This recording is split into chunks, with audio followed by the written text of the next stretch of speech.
பொண்ணு தனியாக வேற ஒரு கண்ட்ரிக்கு வந்து ட்ராவல் பண்ணி போகிறாங்க. அங்கே ஒரு ஹோட்டலில் வந்து ஸ்டே பண்ணுறாங்க. போன இடத்துல அந்த பொண்ணு வந்து தொலைஞ்சு போகிறாங்க. கொஞ்ச நாட்கள்லேயே அந்த பொண்ணோட பாடி மட்டும் வந்து கிடைக்கிது.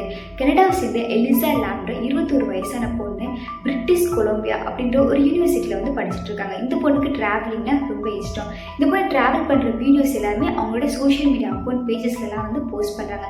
இதே மாதிரி ஜான்வரி 26, 2013 வந்து கலிஃபோர்னியாவில் இருக்கிற சிசில்ன்ற ஒரு ஹோட்டலில் வந்து ஸ்டே பண்ணுறாங்க. இவங்க எப்பயுமே வந்து என்ன பண்ணுறோம் அப்படின்னு அவங்க அப்பா அம்மாவுக்கு வந்து அப்டேட் பண்ணிகிட்டே இருப்பாங்களாம். ஆனால் ஜான்வரி 31 இந்த பொண்ணுகிட்ட இருந்து எந்த ஒரு அப்டேட்டுமே அவங்க அப்பா அம்மாட்ட வந்து வரல. அதனால இவங்க போலீஸில் வந்து கம்ப்ளைண்ட் பண்ணி இந்த பொண்ணு மிஸ்ஸிங்கிறது கேஸ் வந்து ஃபைல் பண்ணுறாங்க. அந்த ஹோட்டலை வந்து நல்லா சர்ச் வந்து பண்ணி பார்க்குறாங்க. பார்த்தும் அந்த பொண்ணு வந்து கிடைக்கவே இல்லை. கொஞ்ச நாளுக்கு அப்புறம் அந்த ஹோட்டலில் இருக்கிற தண்ணி வந்து வித்தியாசமாக இருக்குன்னு வந்து அந்த ஹோட்டலில் ஸ்டே பண்ணுறவங்க வந்து கம்ப்ளைண்ட் பண்ணுறாங்க. உடனே அந்த ஹோட்டலில் இருக்கிற வாட்டர் டேங்கை போய் ஓப்பன் பண்ணி பார்க்குறாங்க. ஓப்பன் பண்ணி பார்த்தவங்களுக்கு மிகப்பெரிய ஷாக்.